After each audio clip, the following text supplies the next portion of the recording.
Basahin mo yan. Table. Ayan. Birdie ball. Birdie ball. Sama na, di ba? Table. Birdie ball. Oh, may iba sa dito. Affordable pa rin. Akala ko Tama, wala akong mali. Birdie ball. itong gawing mali. Ma'am Ray. Alik ka. Okay, kay mama na may pabasa eh. Isa-isa Birdie ball nga. Oh, kasi table, birdie ball. Ano magiging spelling nito? Tara natin kay ano, kay... kay Sir Katsawan. Paano naman pinagulimbang? Sir Katsawan. Bago na ito. Magaling kayo sa spelling.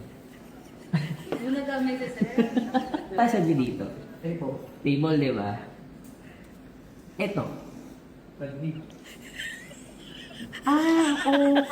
Oo nga naman. Yung